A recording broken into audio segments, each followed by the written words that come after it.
Thank you so much once again for being here. On behalf of ET Brand Equity and Oracle, I extend a very warm welcome to all of you. This is CX Informals, winning the customer experience and loyalty with CX strategy.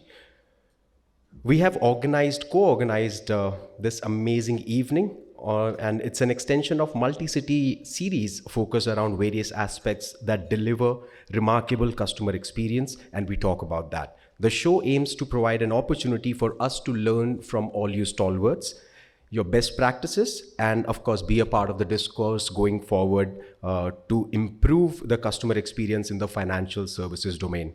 Today at CX Informals, we dive deep into the customers' interaction with their financial institutions through various touchpoints, be it personal, online, social, teleservices, or any other platform or medium, and to truly understand the customers and analyze their behavior and their preferences.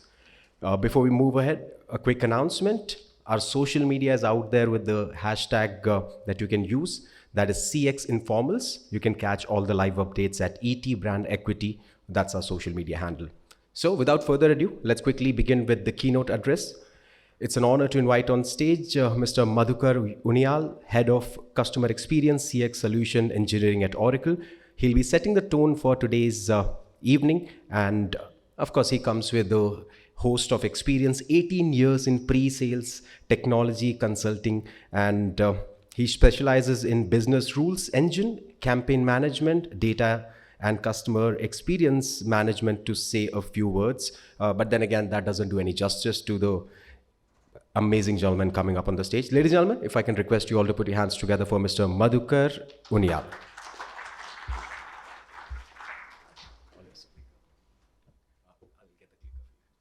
Thank you, and yeah, a very warm welcome to all of you. First of all, it's such an honor to host you along with our partner, Brand Equity. But also, these events are so much important and so much valuable now. I'm so accustomed to looking at the screen, the Zoom screen, the couple of screens, but it's so nice to stand here and share some of the insights with you. I've got only, I think, 55. I think I condensed it to 30 slides, so I'll just walk you through some of the things that we put together. Yeah, quick introduction about myself. Madhukar Unial, lead the solution engineering team. One thing my friend forget to mention is loyalty as well. In addition to customer experience, in addition to digital marketing, a lot of innovation stuff that is happening in our labs at Oracle. I just want to tee off this session, maybe just talk about what is the next gen solutions that we are building. How is Oracle looking at loyalty? Some of the research that we have done and some of the inputs that we have from marketers like you, professionals like you, CX experts like you, and what the content that we have put together. What is Oracle building in the labs? Maybe with that, I'll tee off the session. Like I said, I only have a few slides, which I'll just tee off with and share some of the insights with you. So I'll just see if the technology works okay. Yeah, so I've just put some slides together. Like I said, just to give you an introduction, the agenda I'll just share in a minute, which is give you a quick introduction of what is loyalty, the way Oracle is looking at loyalty, the way we are looking at it from a larger CX customer experience lens. Then we'll talk about the landscape of loyalty, how it has changed, what was the past, what's the present, and how we are looking at it from a futuristic perspective, how the collection of data, collection of signals are happening, how we are collecting the micro moments and giving loyalty a new definition, a new look and feel. Then there is something, because I come from the solution engineering background, we work on technology and I lead the technology solution engineering team for the country. So I do want to showcase you, some of the architecture, not bore you with the architecture, but just show you a glimpse of, what a loyalty architecture / marketecture looks like. And then finally, what is it that we are doing in our labs? How are we looking at loyalty as one of the inputs? The bigger lens of customer experience, customer delight, sentiment, and so on. So this is something I don't need to, preach the converted here. You all are experts. You already know the experience economy that we all live in, right? It's not about the product. Well, it is always about the product. Great companies are made on great products. They're built on great products. So it always is the case. It's not just about the services that we offer, but it's also, now about the experience. And I'll just share some of the examples with you, which I think we all share are common examples.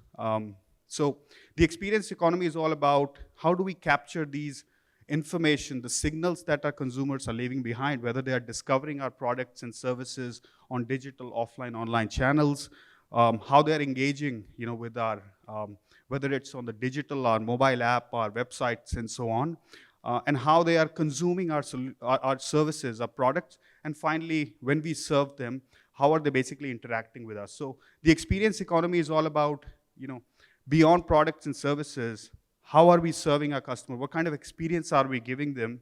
And how are they responding back to our experience, the signals that we are catching? And loyalty plays a very important role in this experience economy. So this is something that Gartner mentioned. And nothing insightful here, because we all know the 80-20 rule, right? The 20% of your customers are responsible for 80% of your revenue. And that's where loyalty plays a very, very important role. Some of the brands that we are working in India, loyalty is the number one thing when it comes to customer experience and the technology, the CX, the marketing. Everything is running based on technology. So yeah, 80% of your customer, your future revenue will be coming from just 20% of your customers. And what loyalty also gives you is a massive amount of first-party data. I'll talk about the first-party data in a minute, but we all have these mobile payment apps, right? The payment apps, we make digital payments. Some of the payments app, I think most of them give us the option to, let's say, scratch and win, get some coupon codes. Now, how many of us scratch those coupon codes? How many of us actually consume those coupon codes? These are all signal, these are all first-party data. I'll share one of the example. A few months back, actually, I received a snail mail after the lockdown and the postal services and all opened. I received a snail mail from one of the brand for my wife, wishing her happy birthday. And it was not a brand that my wife was associated with at all. It was something that I filled a form pre-COVID days about, they just asked me simple things like, what's your anniversary? When is your wife's birthday? So when she received that snail mail, that just a simple card wishing her happy birthday from a brand that I was a customer for, there was an emotional connect immediately built up. So using those signals, using that first-party data plays a very, very important role. So how has the loyalty landscape changed over a period of time? Now, we all know the loyalty starts from the very basic thing, like when we go and buy vegetables. There is a very simple concept of loyalty there. The dhania and the mirch. That's a loyalty, right? When I remember as a kid, I'm from the mountains. When I used to go with my granddad buying some groceries, the uncle would always give me like a candy or a sweet. That's loyalty. So all that started from way back. Loyalty has been there, but in existence, some of these brands, as you will recall, are the brands in North America, like American Airlines. Back in 1980, they launched the frequent flyer programs. And even today, we see some next-gen loyalty, next-stage loyalty. But where it's taking the next level is not just about cashbacks and rebates. This is given. That's what loyalty is for. But really, it takes the whole new meaning when the surprising moments, when they use this data to surprise you. And that's the example that I shared about they sending a snail mail, a greeting card on a postal mail to my wife. That was a surprising moment for me.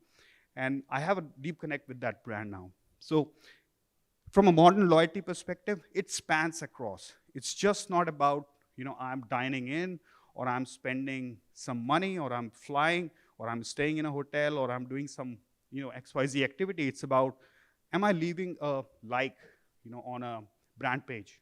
That's a signal. How many times am I opening the app? Could be a signal to loyalty. Am I referring someone? Is a loyalty. Am I leaving a comment on one of the, on one of the referral or one of the feedback survey? That's a score to loyalty. So these points could be accumulated across different touch points. Opening an email, clicking on an email could be a loyalty.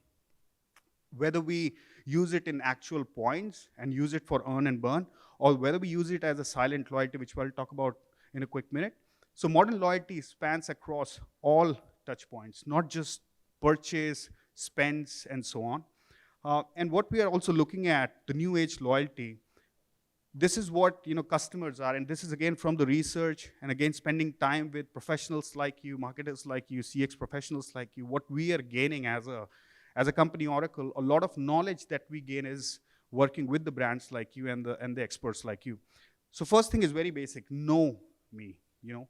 You should know who I am, my basic information, and what I like.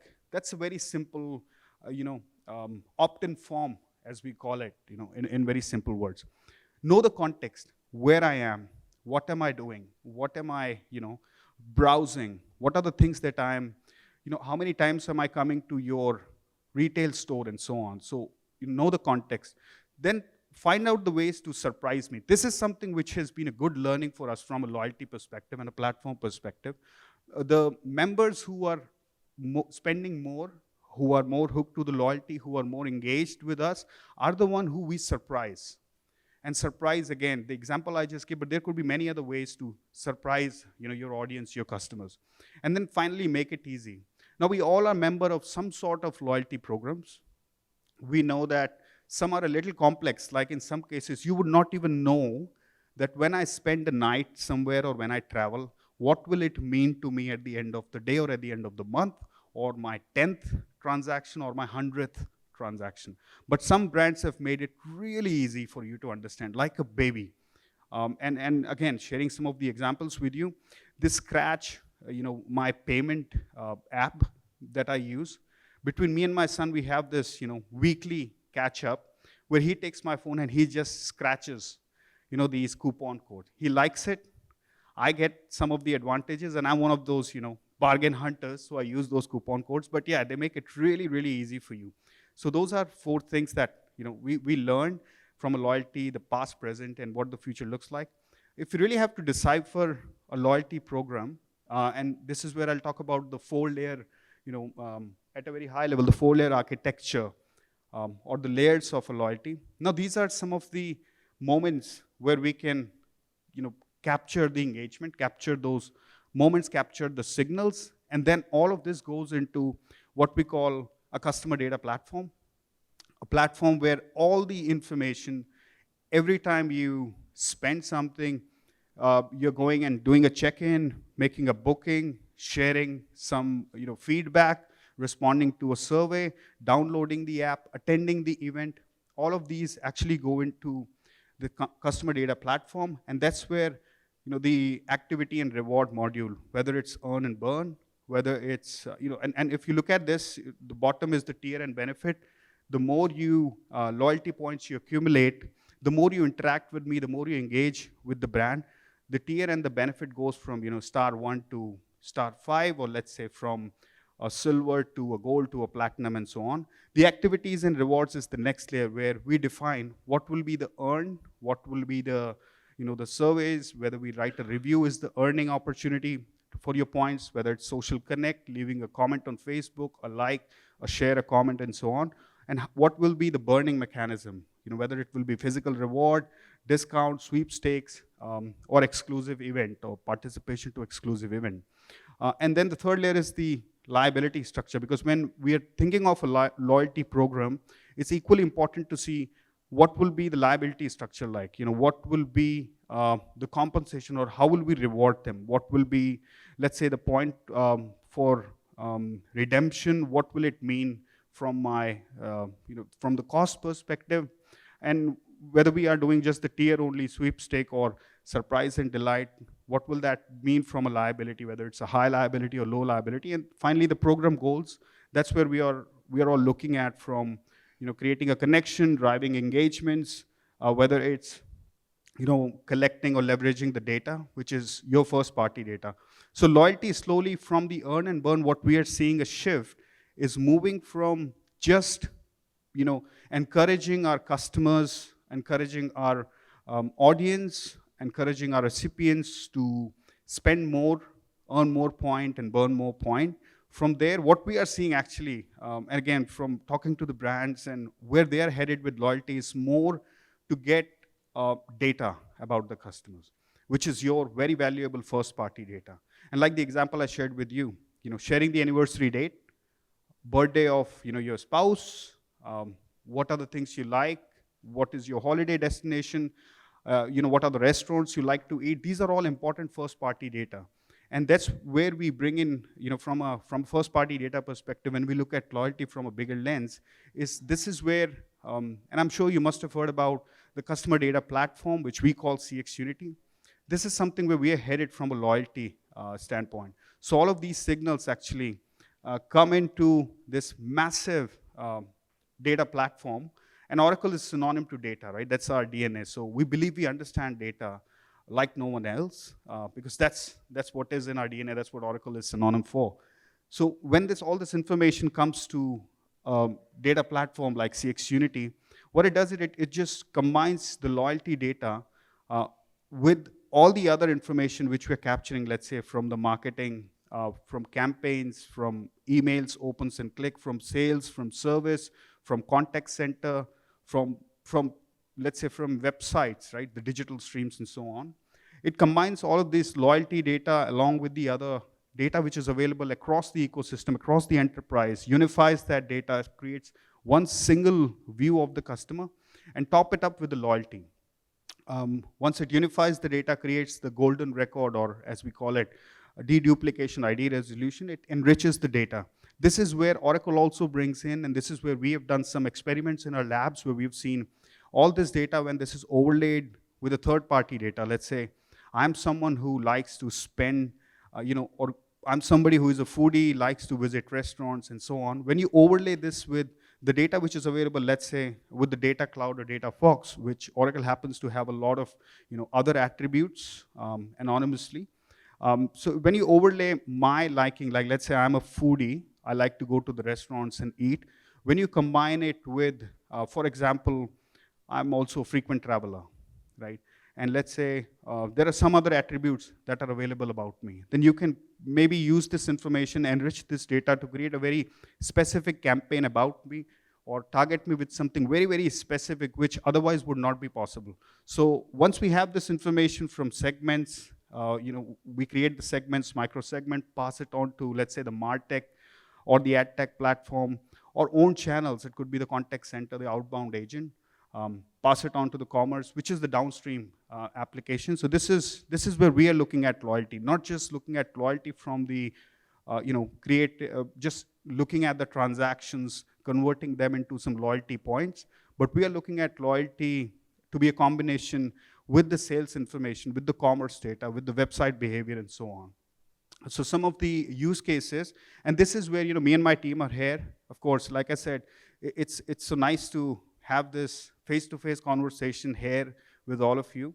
So me and my team are here. We'll talk about a lot of these use cases. We are happy to sit with you, have a conversation with you, and talk about some of the use cases that we have looked at from foundational, intermediate to advanced, and loyalty being a bedrock of the data along with all the other information. So starting from something very, very simple like creating a unified profile, you're creating a golden customer record along with loyalty being at the center of it, and advanced segmentation, to some advanced use cases that we can use with the powerful first party, the powerful loyalty data, which is predictive intelligence, next best offer, next best recommendation, churn prediction and prevention, and so on. Because loyalty provides you information which is very, very key to figure out if somebody is not doing a transaction, not coming to a digital property. It could be an indicator that the person or the audience or the customer is not engaged enough, or moving out of your engagement zone. Whereas somebody who is doing the earning, burning, looking at the next level of your loyalty tier is highly engaged. So they may be the right people to, or they may be the right segment to do a cross-sell, upsell, and so on. So yeah, we have plenty of content, but I don't want to bore you with the PowerPoint anymore. That was just a quick introduction. But we really look forward to have the panel discussion here as well. And then, of course, have a conversation with you. We have the team from Oracle. We have the experts here as well who would love to have a chit-chat with you and have some discussions with you on loyalty, on what we are doing in our labs, the solutions that we are building, and what are your aspirations, what are you looking at from a CX, from a loyalty, and from a digital marketing perspective. So yeah, that's it from my side. Thank you again, everyone. Really looking forward to interact with all of you soon.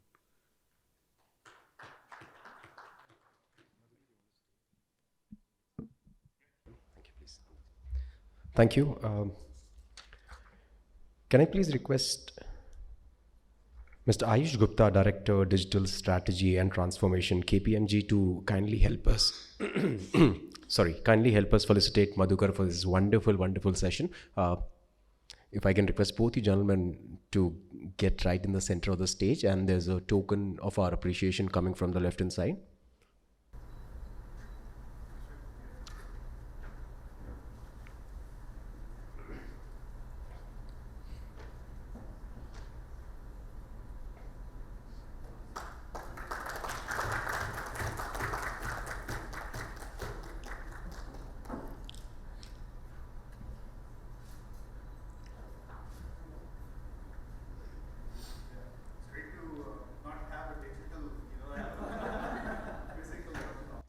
Thank you, gentlemen. Thank you. I'll request you to kindly take your seats back.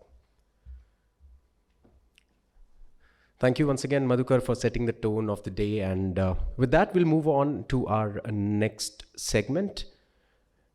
It's an interesting session on how to execute loyalty programs at scale successfully. Today, by improving loyalty programs, brands can understand customers as individuals, not just as a number, but then again understand their patterns in terms of how they purchase, what they like, what they dislike.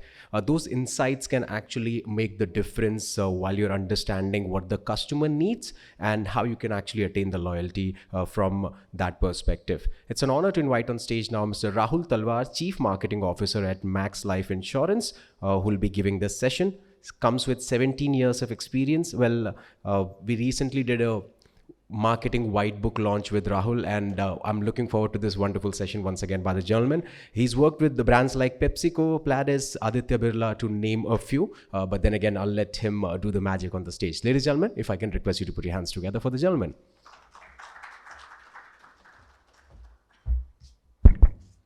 Well, thank you. Good evening, everyone. I'll use the podium. So sorry for being stuck on one corner of the stage. Just a show of hands, just to feel comfortable on stage. Good with only English or Hinglish? Show of hands for Hinglish. Okay. I'll try and stay largely English, but just try and slip in some Hinglish just to make it a little more engaging. Madhukar, thanks for just warming up the evening for all of us. The way I think I'm going to use these next 14 minutes, 39 seconds, and the TikTok is on, is just to focus on primarily 3 words, and I'll try and stitch around a narrative around it. And the words that I've chosen are customer, no guesses for that, loyalty, for sure, and engagement. But I'll try and unpeel it in a little more, in a maybe a different way, just using the kind of experiences that I have seen. We've got some friends from life insurance here in the group, so I'll throw in less of life insurance so that we don't get into territories which are pure life insurance, but yeah. So I think where I'll begin is a very interesting take on where we are. And the way I see it, we are largely in a space where I call ourselves as before pandemic and after pandemic. And I think a lot of perspective that's coming to these 3 words of customer, engagement, loyalty, has a huge spin-off of this before pandemic and the post-pandemic world. And I'm sure all of us over here, like Madhukar took examples of the dhania and mirch, I think we are all customers of multiple product categories, multiple experiences that we have in our respective households, our relationships that we have, and more importantly, our experiences with brands. So if you were to, at a very primary level, look at the word customer, I just feel that there is a very unique dimension hidden inside the word customer. And I went back when I was doing a session with my kids at home, and one of my kids is 8. So we were just trying to do some words in English, and that's when I found this. At least for me, it was a discovery that if you were to actually drop the 2 letters of the word customer, the C in the beginning and the R at the end, there is a hidden jewel over there which says us to me. So for the longest while, this entire need and code of personalization, this entire need for hyper personalization, the segmentation of one, I'm sure all these jargons we have heard enough or put enough on our PowerPoints. But if you were to actually start unpeeling this world of customers, it's right there in front of us for the longest while. And I'm sure brands in our respective journeys, businesses in the respective cycles that they are in, they would have tried to address this in their own ways, but maybe it was right there in front of us. It was just a matter of time for us to acknowledge it. So I think that's the starting point from where I start. Madhukar briefly touched upon it. I'll just maybe try and give a dimension around it. Loyalty.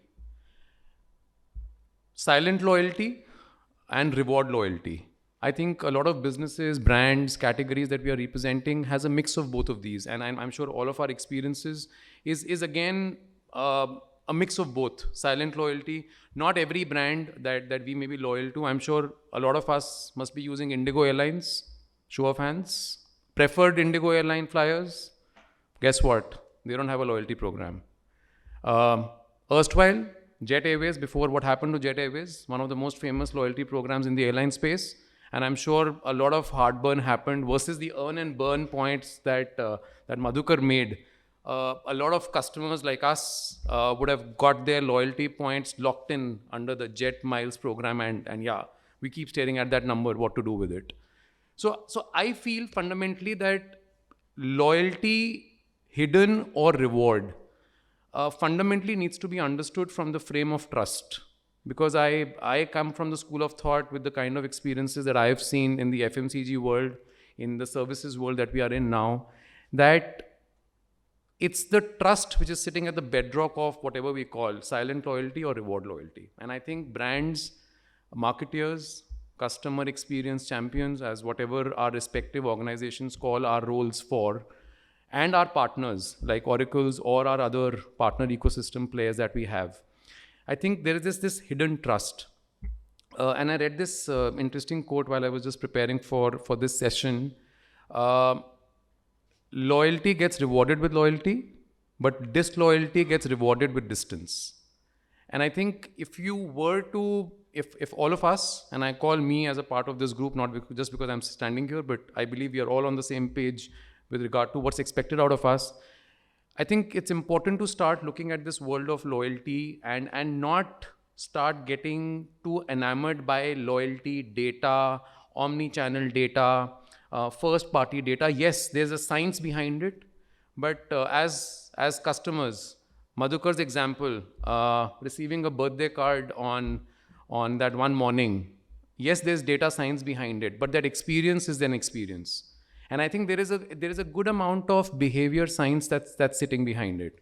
And we in life insurance, and few of our colleagues in the audience today, we in life insurance have a very unique challenge.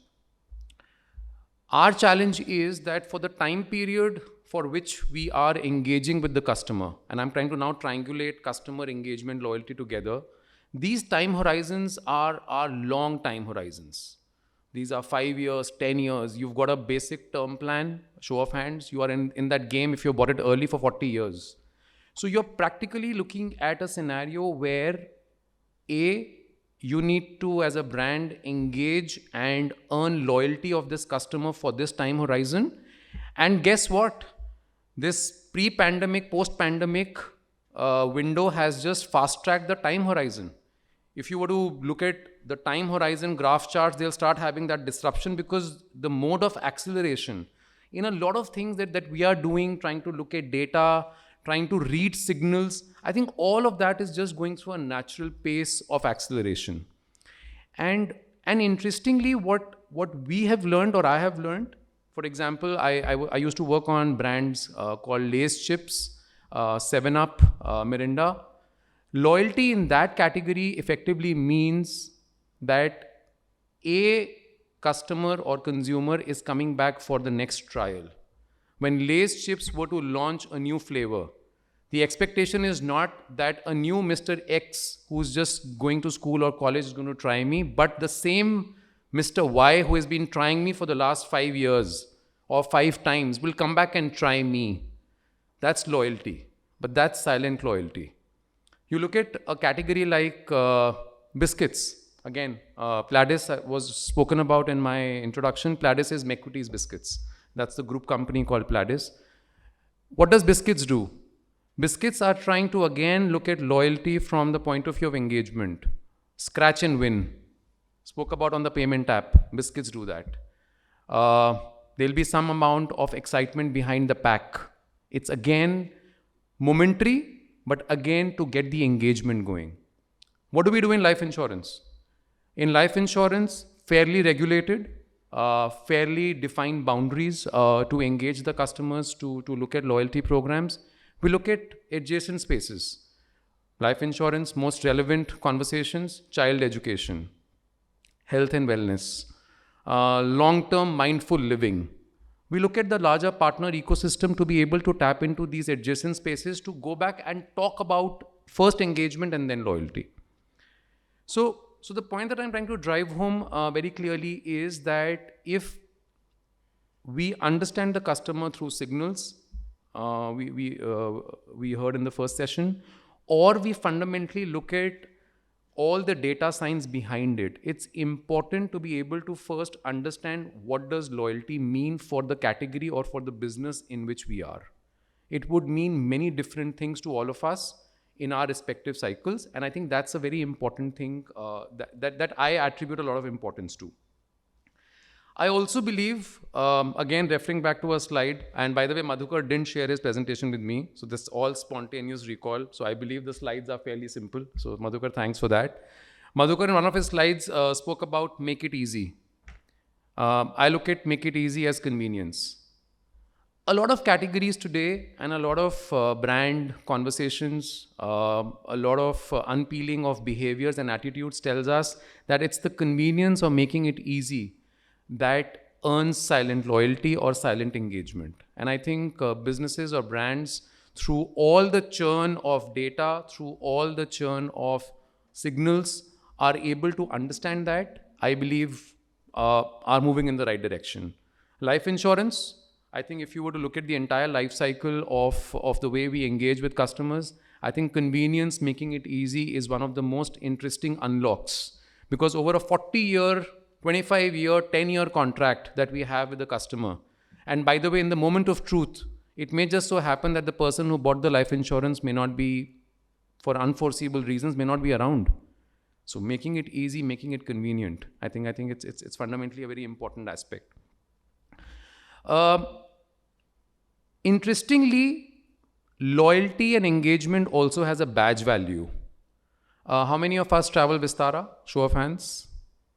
How many of us in Vistara would be very happy when the announcement happens, gold, platinum customers can board first?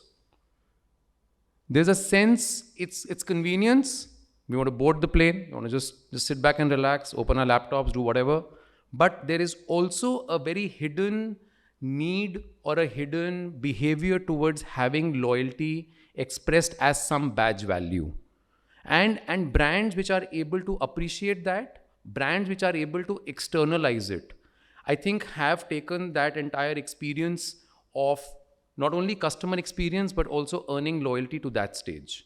And we believe that again, through all the data available to us, again, a Max Life experience, we may not have yet gone out and started tagging customers as a gold club, silver club, or a bronze club. But I believe if you were to look at the larger banking world, if you were to look at our credit card programs, I think that's the space to be in.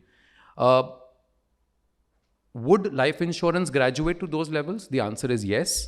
It's again a time horizon question right there in front of us. Another interesting dimension, which I believe is a cross between engagement and loyalty, and there was a word which was there in the topic, scale. I think that inflection point where there is an organic buzz about a particular brand focusing on loyalty or engagement, I think comes from scale. I think there are many brands and many niches in many categories which are doing many good things. And I'm sure all of us in this world of startups, in this world of having the segmentation of one as a concept, where experiences are offered to us in many ways, the minute they cross that inflection point of scalability, I think the entire organic ecosystem and organic buzz just adds as a multiplier. And we have seen that. in many ways at Max Life. We have national presence. We have presence in more than 300 locations physically.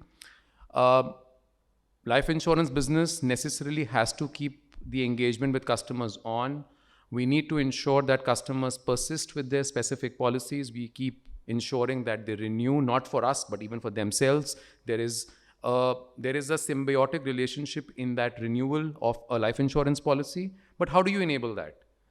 We went out and looked at the same concept of scalability, and we said, why not look at this entire flavor of customer obsession and start activating these 300 odd locations that we have, including our bank partnerships that we have as additional touch points, to be able to offer a 5-day standardized experience out there for our customers pre-pandemic, because there was a physicality to this relationship. But in the post-pandemic world, I think it's about ensuring that we double up, offer the option of having physical access, but customer in control, do it yourself, self-serve menus, yet scalable. I think what we have realized at Max Life very, very clearly with the kind of digital volume that we are doing and the digital enablement that we are seeing across the entire partner ecosystem that we have, that being able to offer this customer in control, being able to ensure that what customer wants to navigate, where he wants to navigate, when he wants to navigate, that customization is again sitting at the center of whatever we are doing. Just at the close of the last 45 seconds, if I were to just maybe bring all of this together and give 3 points, just so that if, like Madhukar's easy presentation, my easy narrative can be remembered. 1, us to me in customer is sitting there. It's not that marketeers have created that. Marketeers have just realized it. And we just have to live with it. We just have to milk it out. Second, loyalty fundamentally sits on trust. And we know trust is not a marketing concept. Easy to say, trust can be earned, but needs to be earned. And I think honesty in those experiences is what matters. And the third most important thing, engagement demands scalability. Yes, businesses could be small, medium, large.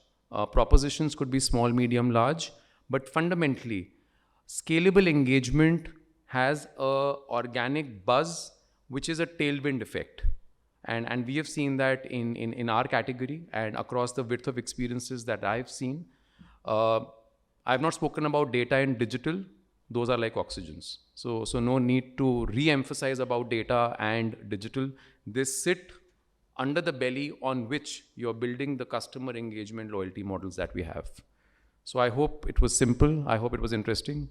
Sorry if I couldn't address every part that was the expectations, but looking forward to the evening right in front of us. Thank you.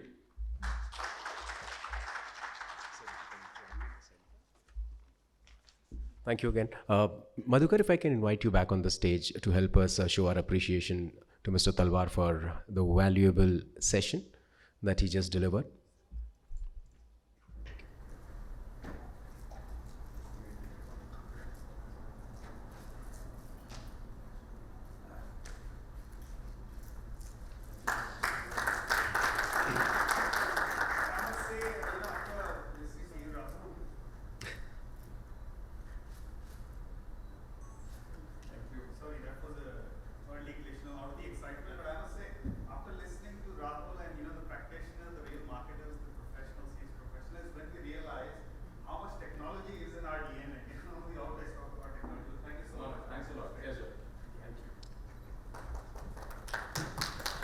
Thank you, gentlemen. Madhukar, that happens. The only 2 people that every gentleman in this world listens to is our mother-in-law and photographers. So they're free to intervene whenever they want to, right?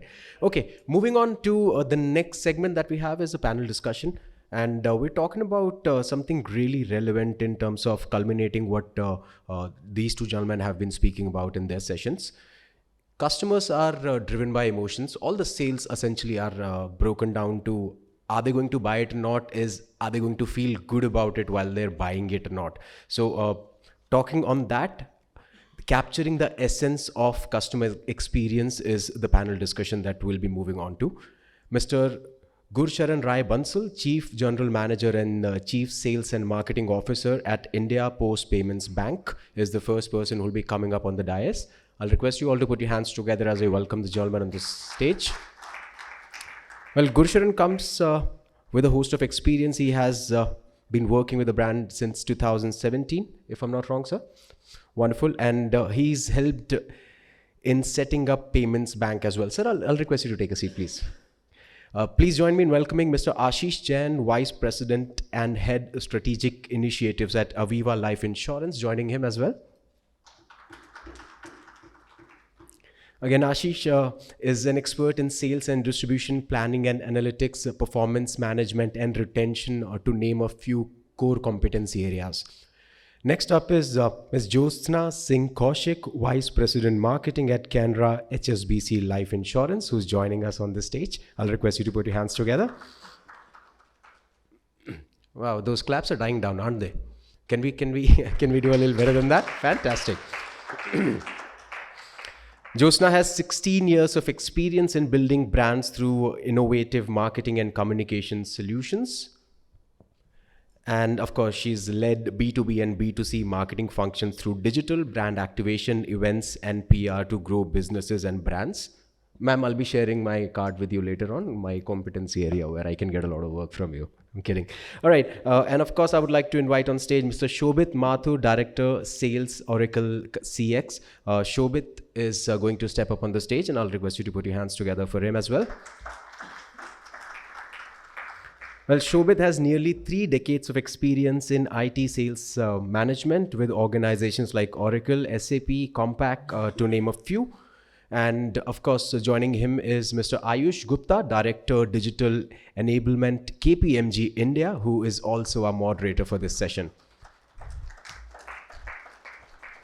Ayush focuses on digital strategy, transformation, tech, and lots of other competency areas at KPMG India, and has pre-deal and post-deal transaction extensive experience. So I'll leave it to the people on the stage. Sir, over to you.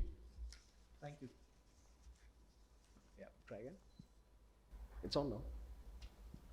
Thank you. Thank you so much. Okay, that was a wonderful speech by Rahul and Madhurkar before that. So thank you so much for setting the context. Customer engagement, customer loyalty, insights, all exciting words and concepts that most of us are familiar with. What we hope to do now with this session is listen to some of the other practitioners as to what has been their experience around data and how have they used data to really drive customer engagement in their organizations. So I'm going to start first with Ashish.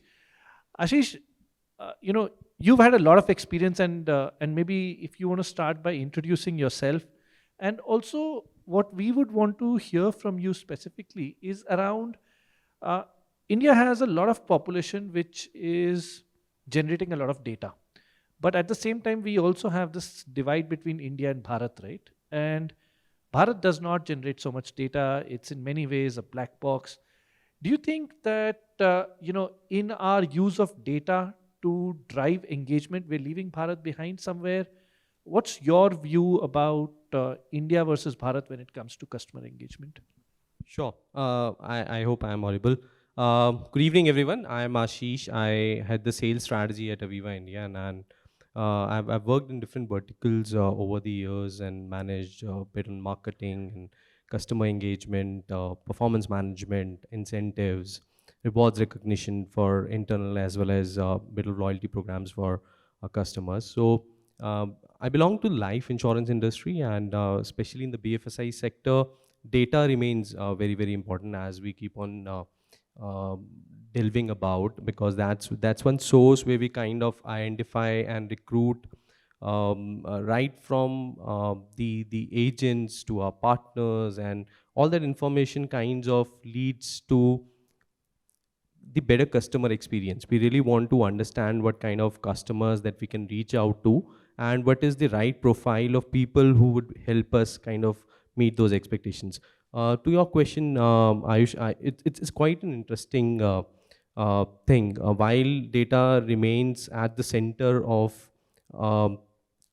all the strategies or the kind of development that you want to build around what kind of experiences you want to give to customers, what kind of engagement you want to build.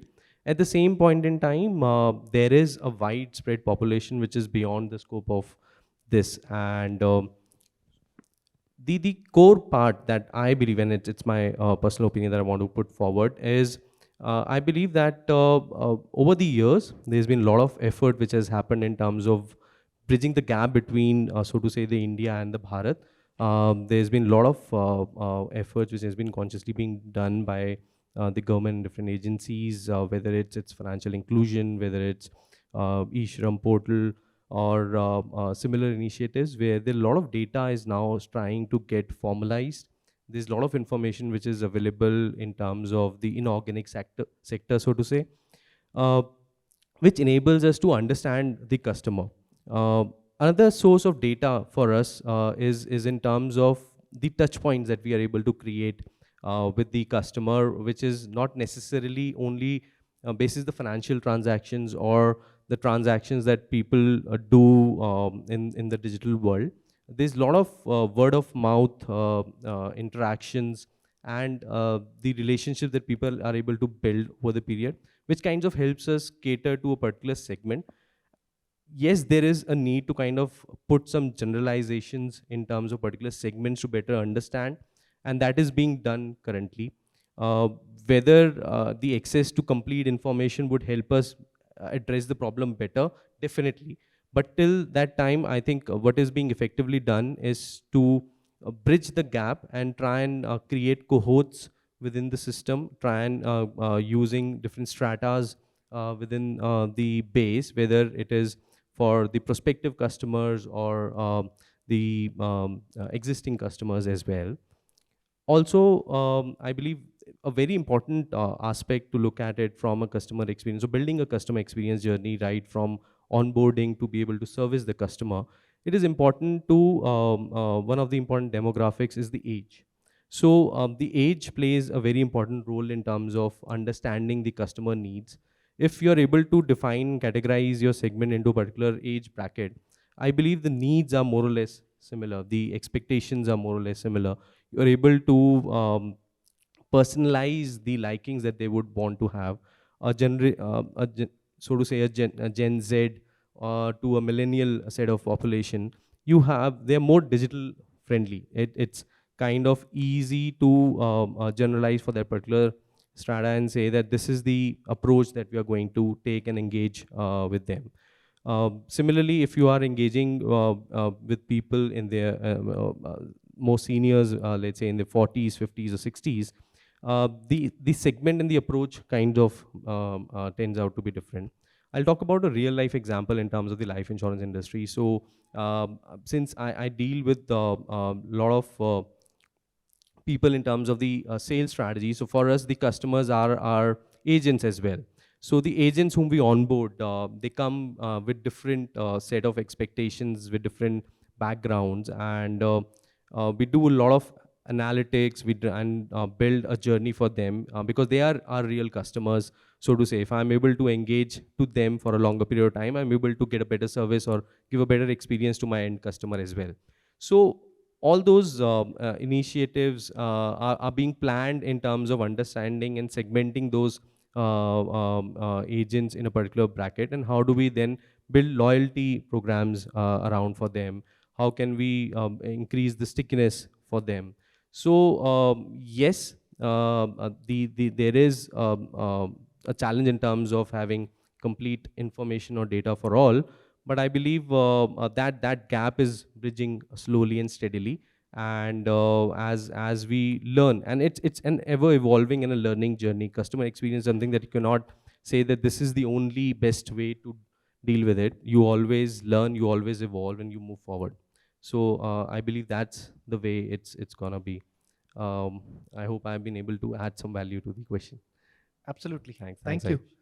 Josna, Gurchan, Shobit, anyone wants to react to that? Any thoughts on what he said?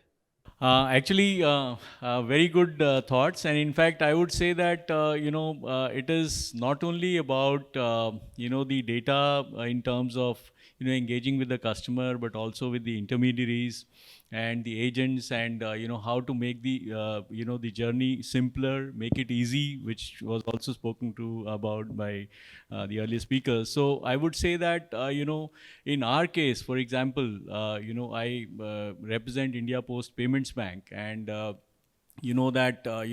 first of all, I would say that since we are a startup, we started only in 2018 as the 1st of September, and we started with a clean slate. And I would say that it was kind of a creation of a data for us. So first of all, like for example, we had 1,55,000 post office access points, which we call them as access points, post offices spread across the country. So the first thing that we did was a proper mapping of all these access points, or post offices, which we did all the lat longs and the geo mapping of all these access points, and the proper manpower which is available over there, providing them devices and providing them trainings and stuff like that. Crores of man hours of training was provided. So all that stuff. So this is basically the internal communication, because for a large organization like ours, we need to have a lot of internal communication, internal loyalty, buy-in. There was a cultural shift also, which was brought in by the coming in of the India Post Payments Bank, because everything now was digital, which was kind of a little difficult for people to digest, because post office is like a thappa organization, as traditional organization. So difficult to accept change. So we had to kind of gradually move across, the various and create the data points. So currently, now in a short span of just about 4 years, we have around more than 5.5 crore customers.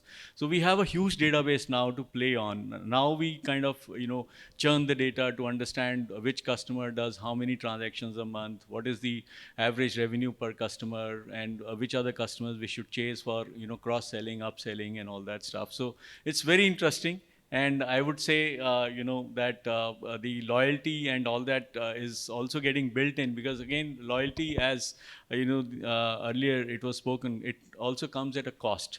So we need to, because we as a payments bank, because we can't lend, so we have to only work on frugal innovations, technology innovations. And this is the kind of revolutionary changes that we brought about in the financial inclusion space or the banking space, was that we brought the costs, to very, very minimal, from, let's say, account opening, which used to cost 500 rupees or 600 rupees, was brought down to just about 3 rupees for opening an account for a rural customer, and he used to run after the bank, to open an account, and people wouldn't take an interest. But today, he can just come to the post office and open an account. So those kind of changes. And of course, the data, we are working on the data, and as he said, it's building up, it's, and a lot of things which have been said earlier, the trust factor, which the India Post Payments Bank, which enjoys the post office and the postman's trust, which is already there, but we have to sustain it and earn it. So that. Some very interesting points, and thank you for sharing those. I want to pick up on something that you said and bring in Shobit over here. Shobit, he spoke about innovations, and he spoke about, of course, one example is around bringing down the cost, but you work with a lot of organizations, both in India and worldwide. What are some of the most interesting innovations that you'd want to share, which you think would really set the bar high in the space of customer experience and loyalty? So first of all, it's really, it's like a dream what you just said, Gusharan. The reason being that from Oracle, I was actually the key sales leader when India Post Payment Bank was being set up. And this is one of the, in sales we call it a deal, right? This is a feather in my cap, because when this, anyway, so the point that I'm trying to make is that when Prime Minister Modi announced the formation of a vision for India Post Payment Bank, the poor man's bank, where the people who have income below, who can afford balances of below 1 lakh, from a stage where you're saying that you're talking about revenue per account holder and the cost and bringing out the cost. This is just like so corporatish, right? So I think this is a eye opener for me, is what started as a poor man's bank, and you're talking all that lingo which all of us are talking, right? Corporation and getting there and getting big there. So, yeah. The lateral hire for the initial, the startup team was all from the private sector. This is my first government sector engagement. So I was in the private sector for almost 27 years before coming here. And I would still say that, this bank has given us a platform to really work on, so many aspects. For example, we have kind of pioneered in many of the things. For example, just something, a small thing like a welcome kit. We were kind of thinking about, giving a welcome kit to a customer, when he opens an account. But the welcome kit cost us, say, 150 rupees upfront, just for the printing and the dispatch and the thing to reach over there. So we came up with a concept called QR card, which is just an account identifier. And the postman, he would just, with a permanent marker, he would write his account number and KIF ID on the back side of the QR card, and that will be an account identifier, and that will be a physical collateral for a person to know that मैंने खाता खोला है, and he would keep it, and whenever he want to come back and transact at the post office, he would just show his QR card, and the customer would know, the postman would know this is the account of the customer. So this came back, this kind of was an innovation that, we came up with a QR card instead of a welcome kit, and that was a non-personalized, and it was just scanned and, kind of tagged to the particular account. So these are the kind of innovations. Digital insurance sales, 100% digital. That process, despite the fact that the insurance partner that we onboarded, they insisted on having a physical process, but we said nothing doing. Entire process from customer onboarding to sales to customer servicing, policy servicing, or policy, in case there is a claim settlement, everything was 100% digital.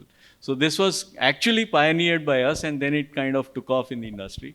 So many things that we did, and so many things kind of scaled up, and we have also, pioneered the things in terms of scaling up. So the deposit balances and so many bill payments and etc. So all these things have been scaled up at a very, very large scale. Sure. Shobit, you were saying? Yeah, so basically, I'll talk about another bank. I know my question is towards the end, but I would rather take it now because that's contextual. Please. So certainly, as I think, as just got said by Rahul, right, that it's trust, right? It's basically all about trust. So I'll just give you an extreme example of what's happening, what I'm going through with it's a unicorn. It became unicorn very, very fast. It's actually a mobile app based taxi service. So I'm just trying a cab service. So I'm just trying to say that if not done right, what some of the best companies can end up doing. So, I took a intercity taxi ride from Pune to Bombay in June, and the cab driver entered the starting kilometers instead of 18,827 kilometers, he put it as 19,827 kilometers.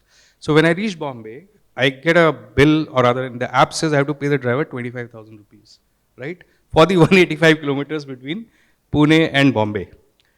Now today we are on what? Today we are on 18th of August, right? So enough number of emails and communications and calls. Now interestingly, a week into the conversation with them, so they were communicating with me in 3 ways, right? On the app, the service section of the app, I was getting calls from them, and I was getting emails from them. So within a week's time or even lesser, they understood that this is the problem. It's a genuine problem. They spoke to the driver. They did all the right things and figured out that this is a mistake. And on the app, they actually asked me, for my NEFT details so that they can refund the money to me. I hadn't paid, but they have a credit concept, right? So somehow they thought that it was paid. So anyways, it went there that on the app, their service team had acknowledged it's their mistake. But even till date, I'm getting emails from them, 3 emails a day to pay up. WhatsApps, the last WhatsApp which started 2 days last week, said that somebody's going to come to your home to recover the money, right? So this is where if we use independent channels and do not use an omni-channel communication, This is how wrong you can go, right? Even now when I go to that support tab in their app, and they say that, look, we have resolved your issue and we'll be paying you within 2 days, something like that. And the same company is giving me 2 calls at 9:30, 9:35 every morning, hoga unka SOP, right? And the emails. So this is what can go wrong, right? And now the other side of it is one of the largest, private sector banks in the country saw all of this earlier. They had been wanting to do a lot of these things earlier. So this is actually a journey, and they have implemented this. So they actually went in and got a unified sales service and marketing platform from us, right? And then what they realized is since they're going on a hyper drive in selling their products, the credit cards and loans and everything. So then they kind of integrated it with our cross-channel communication platform. We call it Responses. And now they are seeing the results. So they've taken it as a journey, right? Nothing happens overnight. And then, trust over a period of time, cross-channel communication, everything, consistent communication. So, well, it's not rocket science, but I'm just telling you what happened to me through one of the hottest companies, probably now, market cap of close to $10 billion. Probably you know whom I'm talking about. It's one of the top 2, but not the foreign one, unfortunately the Indian one. Right, so this is how we can go wrong on the basics, right? Extremely proud as an Indian to hear what India Post Payment Bank is doing, because I was a part of that entire RFP process, working with Deloitte, your consultant. So this is the level to which today, we mentioned about Bharat in India, right? Look where Bharat is today.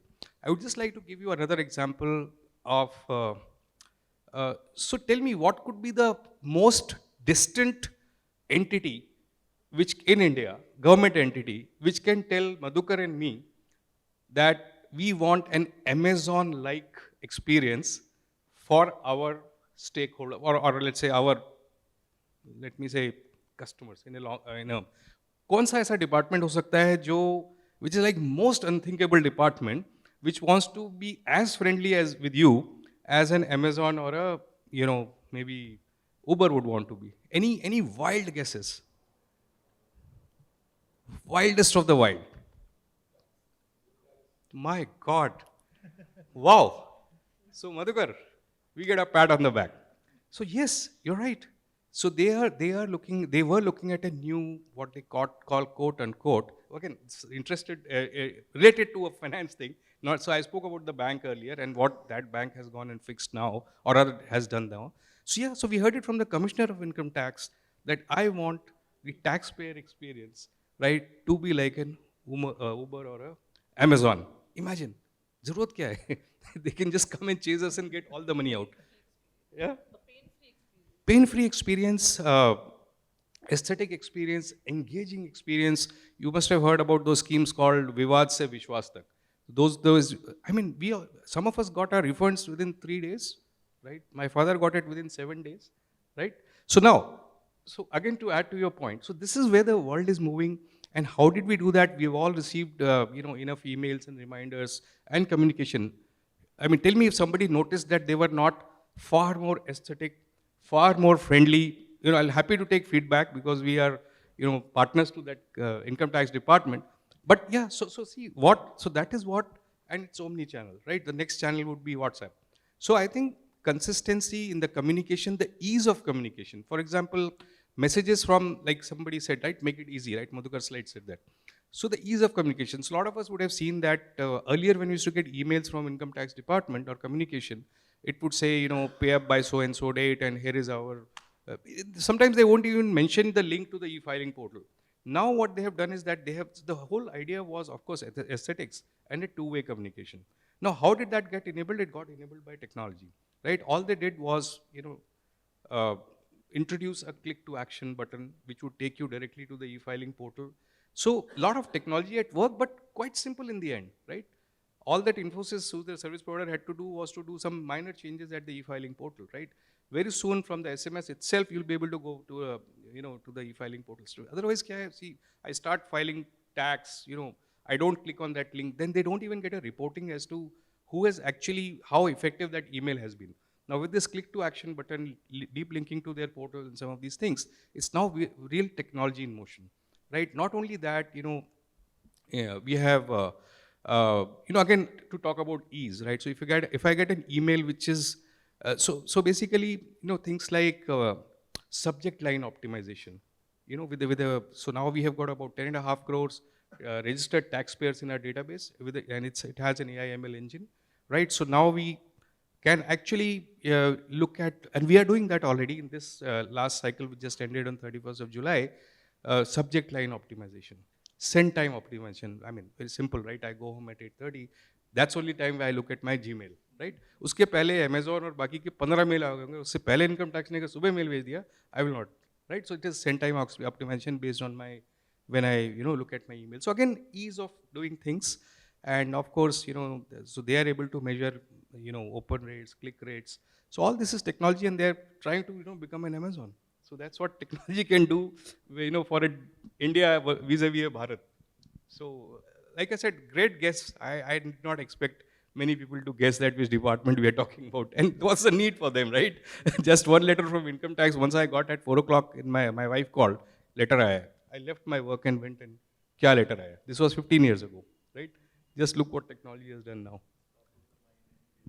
Very, very interesting. From India Post Bank to income tax, nobody would have thought that public sector is at the forefront of some of the innovation in customer experience and loyalty. It's very interesting.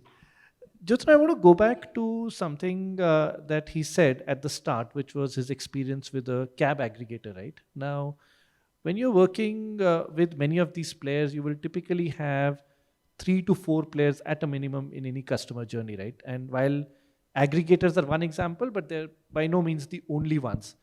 We see this every day as a customer, and we see this every day as a brand, that in any journey, there'll be at least 3 to 4 players. Some of them could be fintechs, aggregators, brands, intermediaries, etc. Where does the customer loyalty really lie? So, who should the customer be loyal to? So that's one part. And the second part that I wanted to ask is, depending on which way you answer, how does a customer journey really become fulfilling? What should we be doing to make a customer journey fulfilling from your experience? So good evening, everybody. I'll answer the first part. Consumers, I think the first connect which happens with the brand is when the consumer meets the brand. And that happens typically when he's either reading about it, or she's talking to a friend about it, or there is an ad, right? And so the starting point is that first touch you make with the brand. Then, of course, along the way, there are, there are retailers, there are aggregators, as you said, and there is enough of social media discussions. So that everyone is playing their role, right? There is someone who's trying to convince, there's someone who's trying to pursue, nurture. In the entire journey, whatever role everyone may play, right? The buck stops at the company and the brand who's delivering the product or service. You can have a plethora of options, but the company and the brand really own the customer's expectations. So the customer will also naturally, their loyalty will start and end with that brand. So that's a clear point of view over here in terms of where the customer's loyalty really lies. Sure. And to answer your second part, I think to make an experience fulfilling, I don't think it's just one or two factors. It's a play of multiple things. And the one thing, and I wouldn't say one, but the two things, because we've been talking a lot about trust, what a company or a brand needs to bring to the table to ensure consumer loyalty. Apart from trust, I think the second most important thing is authenticity. You can demonstrate trust in multiple ways, but if you're not authentic and you're not true to that, to what you're promising to deliver, then you've lost the plot. Also, I think consumers today are very unforgiving. They don't have the patience to not be served well. You're as good as your last service. And I'll go back to a packet of chips, because I've worked on Lay's myself. And no more insurance examples. I think we've had an overdose of insurance examples. So you open a packet of chips, and if you have a stale experience, you may not go back to that brand again. You open a bottle of Horlicks, and if it's damp, then you may not want to go back to it. So you're as good as your last service to the consumer. And I think that is making it very tough and challenging to keep your head above water. It's no more a simple thing where it's not just a price point. It's, of course, it's much more than that, and that's what we're talking about today, right? Service experiences. So in my mind, that's what the entire gamut really looks like in terms of making it fulfilling. And as Rahul had mentioned, and even I, completely echo it. It depends which category you're operating in, whether it's an FMCG, whether it is a service industry such as ours, where the customer interacts with you once a year when he's paying his premium, but you have to keep the engagement alive through the year. So that's challenging. Then you have FMCG, which is completely different. You change your flavors and tastes depending on what's new in the market, right? So look, even when we go to our doctor or even to the airline we choose, and Indigo is my favorite case study, the way they have changed the game on promising to on time delivery or on time reaching on time, making the steps into a ramp, the ticketing timing, reaching the boarding gate, changing the time. So all of those game changers give you that complete experience when to really gain customer loyalty. So yeah, that's Interesting. I have to ask, obviously when we look at customer experience, we think about products. That's what comes to our mind first. But you spoke about services. You spoke about the experience that gets delivered when we talk about services. Which would be some of the services which you would say give a fantastic experience, which you would say raise the bar from a customer experience point of view, whether it's loyalty or non-loyalty? So for example, Indigo doesn't have a loyalty program, but it's maybe the demonstrated every experience. step. Yeah. So which would be some of those services that you would quote? So I can, I'll just reflect a little, I'll just step a little behind and tell you from my past experience. And because I have traversed in a B2B environment such as Tetra Pak and a B2C such as insurance and, ROCA. So the ball game is very different when you look at both kind of, setups. In B2B, like when our customers were Dabur and Pepsi, because they would, procure our packaging material. So here the service is really around process, technology, speed to market. And that is what would give us the edge. And of course, in B2C, you're playing much higher on the emotional quotient. So functional and emotional, I think that is where the levers change when you look at a B2B and a B2C segment. And of course, the magic happens when your B to B2C is perfect and seamless. And to add to what the gentleman was saying is that you also the whole consistency through that journey is extremely important. So service in a B2B setup and a B2C will differ, and that is what will make the difference. Interesting, very interesting. Let me go to Gurcharan. Gurcharan, we spoke a lot about experience, trust, hyper-personalization, segment of one. As somebody said earlier today, all buzzwords that we've now done a lot of work with. In your experience, what's next? You've now been part of India Post. You said you've been in the private sector extensively. So if we were to ask you to reflect and tell us a little bit about customer experience, customer journeys beyond hyper-personalization, segment of one, etc., how would you say data is going to be used going forward? And what would you say is the future of this entire plethora? Okay, so I think one is, of course, the internal data. We being, primarily working in the government sector and with various government departments. I would also give you examples about how we use the external data. So, for example, let's say, at the block level itself, we get the data of, people who are Manrega workers, right? So we, get the data and then we try and approach those people and open their accounts.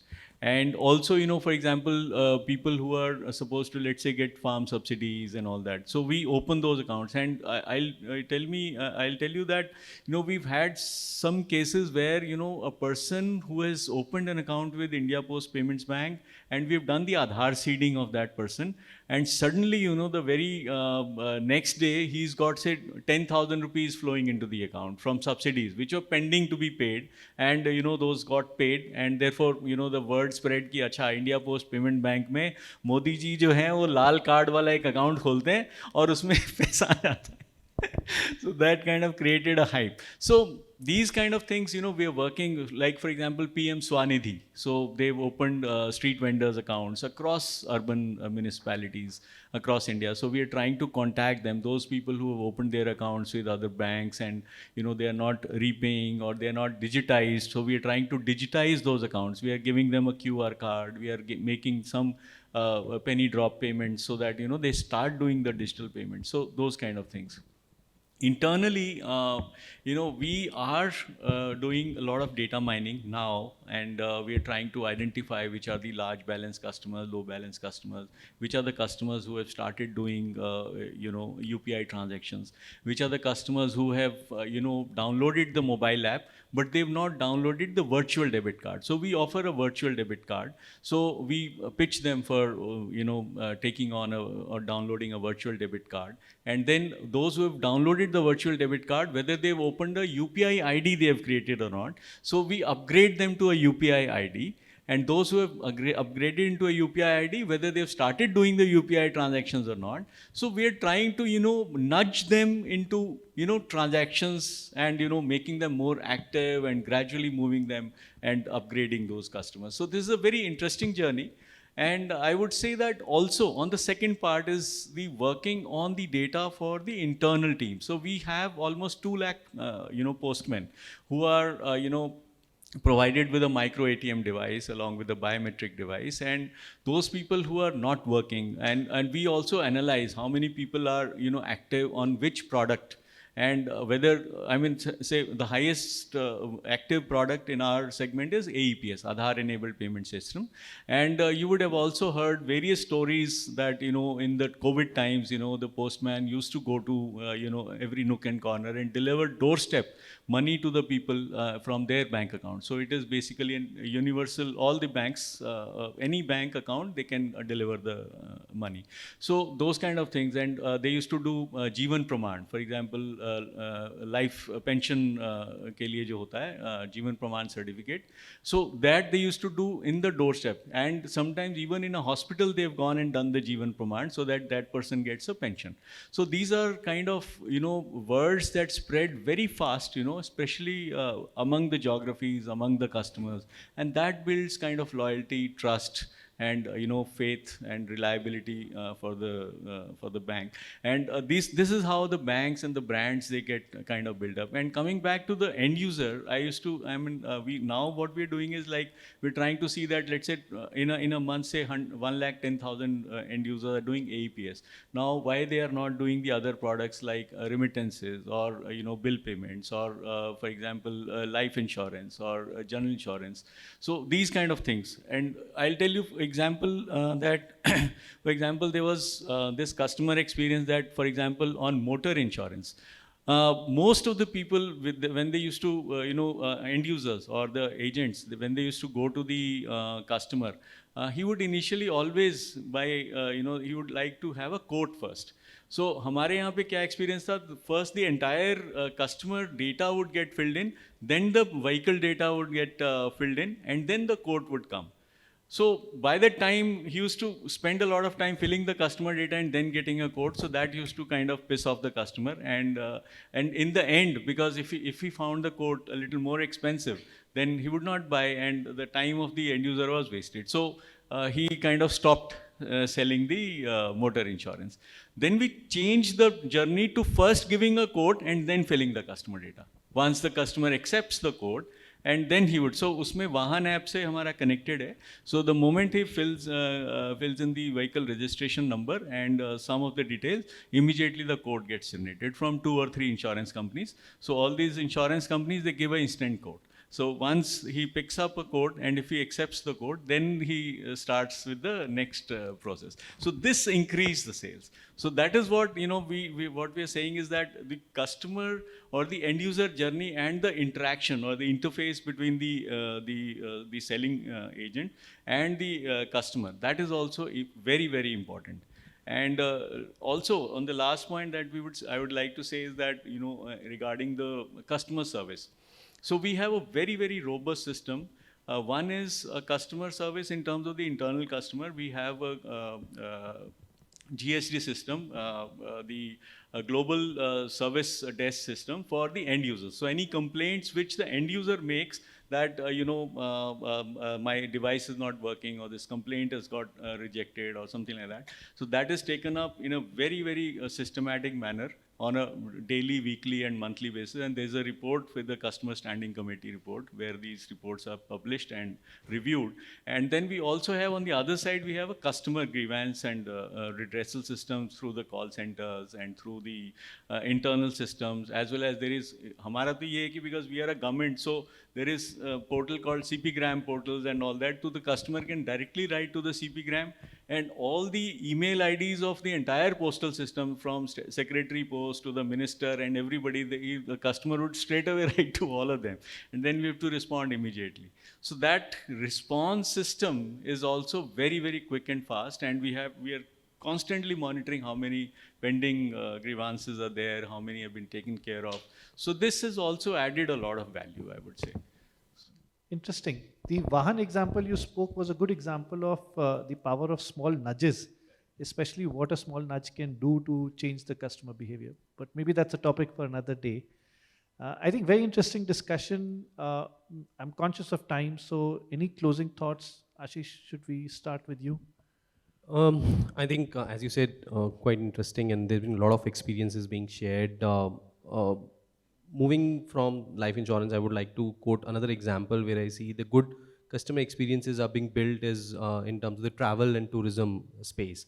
So that is a space which has been majorly hit during the pandemic, and there are a lot of new innovations which are coming on that space, and a lot of benefits and the surprises that we talked about to the loyal customers and all are being thrown up by different, whether to say an airlines or a hotel chains or even the aggregators all across. So these are some of the things which are really building up the customer experiences. Technology continues to play an important role. It's the ease of information, timely information, and actionable information. I would rather want to call it something that you can act upon. It's very, very important. I would not want to search for details across my mailbox, which has got thousands of emails. I would want that to be handy, available to me. So the usage of mobile phones, the penetration that we have on the mobiles.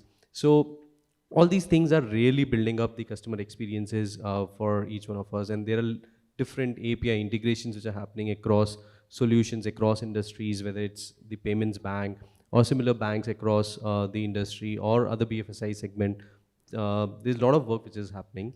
So it's quite an interesting time for all of us, and I think there is going to be a lot of new developments which are going to come with technology as advancements, with blockchain coming into the picture and the IoTs and AIs of the world.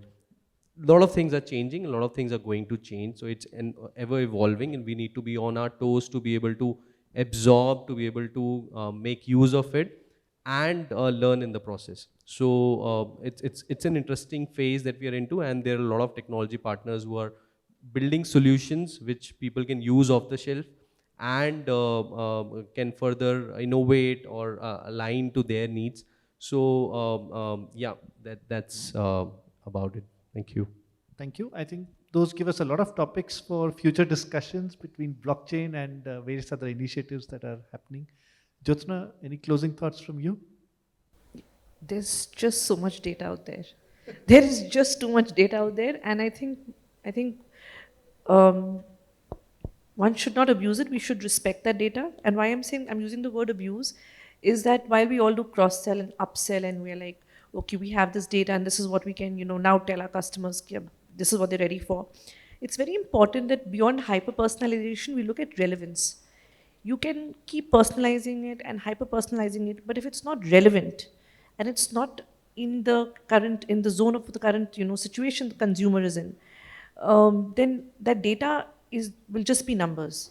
So I think that's really important to make sure whatever we're doing with the data, it's also relevant to the consumer. And another case study I can cite is Zerodha. I think they're doing a fabulous job. They've kept consumer at the center, and they've created everything around that.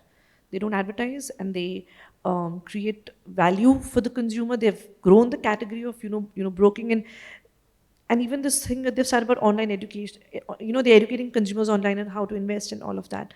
So I think these are the players to watch out for and learn from. So yeah, that's it. No, absolutely. So don't abuse the data and look out for players that may come from left field completely. Shobit, any thoughts? Yeah, sure. So I think it's working, right?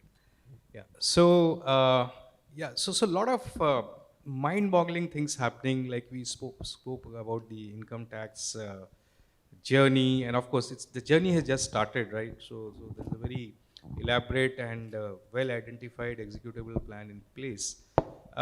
Since you mentioned about the relevance, right?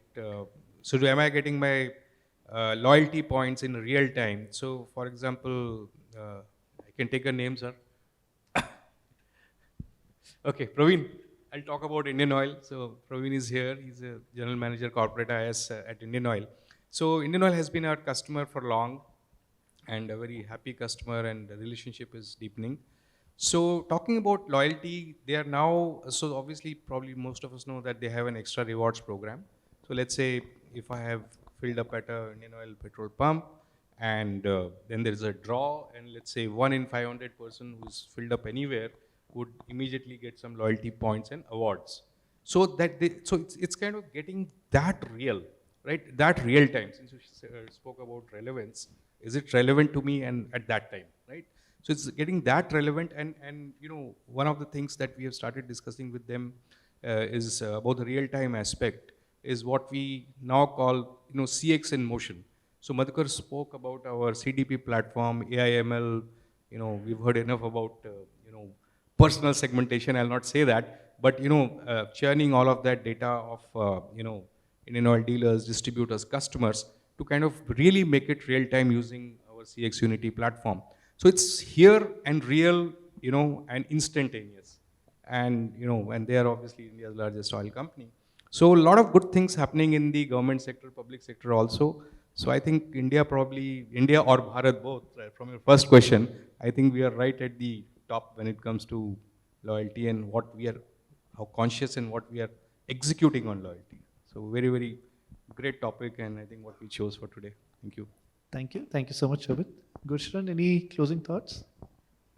Yeah, I would say that, gained a lot from this discussion, as well as from the earlier speakers, Rahul and Madhu. And it's been a very, very interesting session, and took a lot of points, new points and new discussions and new knowledge. So I would say that, the customer, again, customer is the king, and around him revolves the entire strategy. Entire strategy is about the loyalty, about building up the trust, about building up the easy customer journey, easy intermediary journey. So it's a holistic approach, I would say, and and all the things, it has to be seen from a in a more of a myopic view, as well as a long distance view, and one has to keep the customer at the center, of course. And I think it pays to look at the data more closely, look at the customer journey more closely, look at the customer experience more closely, and also the human interaction. I just wanted to also mention one last point, is that while, as that earlier the postman's journey, for example, I'm just giving an example, was more of a transactional engagement with the customer, ki aaya usko chitti pakda diya ya de diya, chitti khatam. So now it is more of a sales journey or an interactive journey. So there you need a different kind of a skill set. So, and these skill sets are also required to be honed up. And that is where also, we need to work on them, and we are working on them to give them some soft skills training as well. And wherein, they can actually interact with the customer in a much better way and in a much more satisfying way. And the customer experience or the loyalty, therefore, also gets built up in the due course. So I wanted to add to that. Thank you. Thank you so much. I think listening to all of you, I would just say one thing. I'm reminded of something I read in context of Amazon, which is that it seems it's still day one in the entire field of customer experience and customer journeys. But with that, we come to a close of this session. Thank you so much, panelists, for joining us today. Really appreciate it and had a very interesting discussion. Thank you. Check. Okay, before we move on with the session, any questions? Now is the time. We have a few minutes for any questions if you have. Let us know. We'll pass on a mic to you and Anyone. So I'm from, first of all, I introduce myself. My name is Arun Rabra. I'm part of Manipur Technology. I'm heading this software solution service team. So my question is, because underline two things is very important. One is digital and another one is data. So one and most important things which is required a trust is directly related to the data privacy. So I would like if anybody can tell how data privacy is important to building a trust.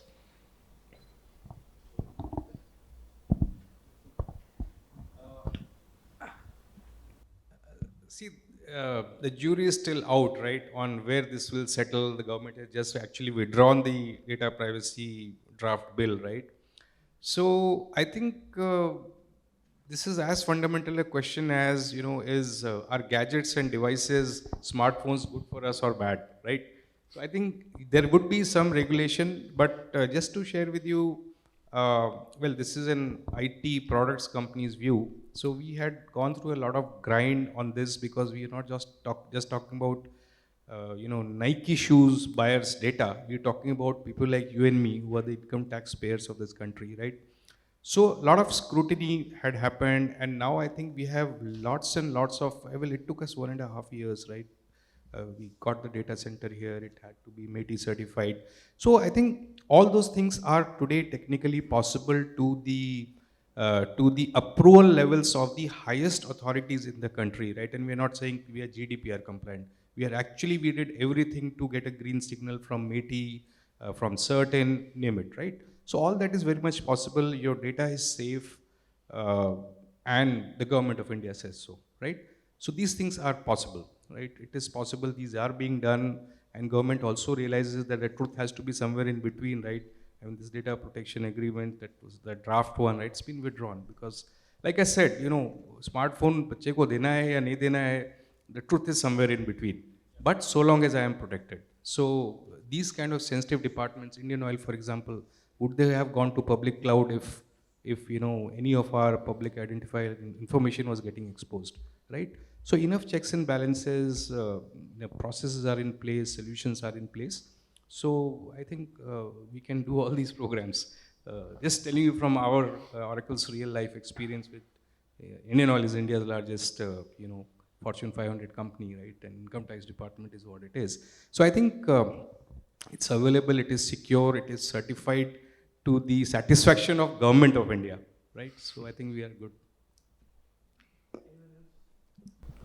Anyone else who wants I would say that in terms of the personal identifiable information and across across these requirements, there is information security guidelines which are there.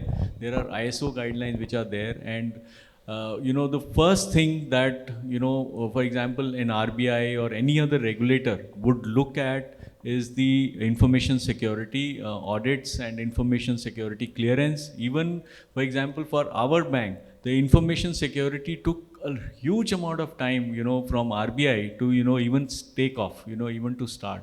So I think this is one big aspect which is always looked at, in a very, very careful manner, that there is, full information security, this thing which is maintained, as well as there is, all precautions which are taken in the system, and safety is maintained. I think that's about it. Thank you so much. Once again, I would like to thank the panel for being so kind and joining us here. Can I request you to take a group picture together before we call it night? And also, Ayush, if I can request you to present these mementos to all the speakers for showing our gratitude to them.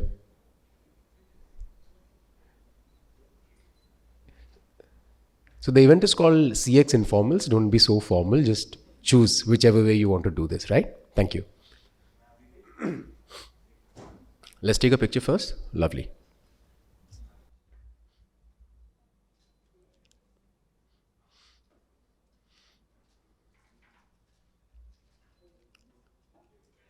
Right. Can we have the mementos now?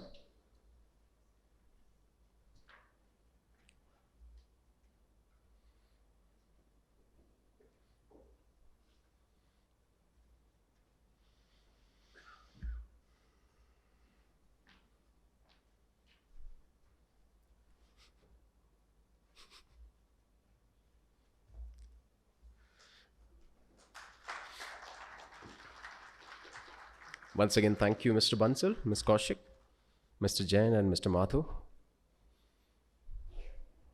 for those invigorating conversations. I'm absolutely sure lots of food for thought for all of us to take back home.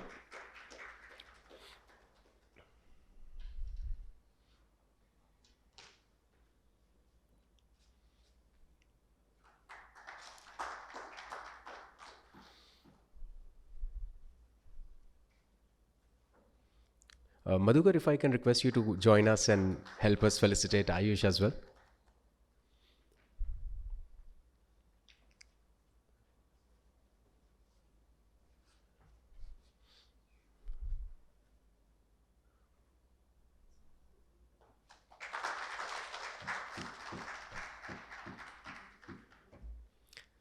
Thank you for showing your support, sir. Wonderful. One more picture.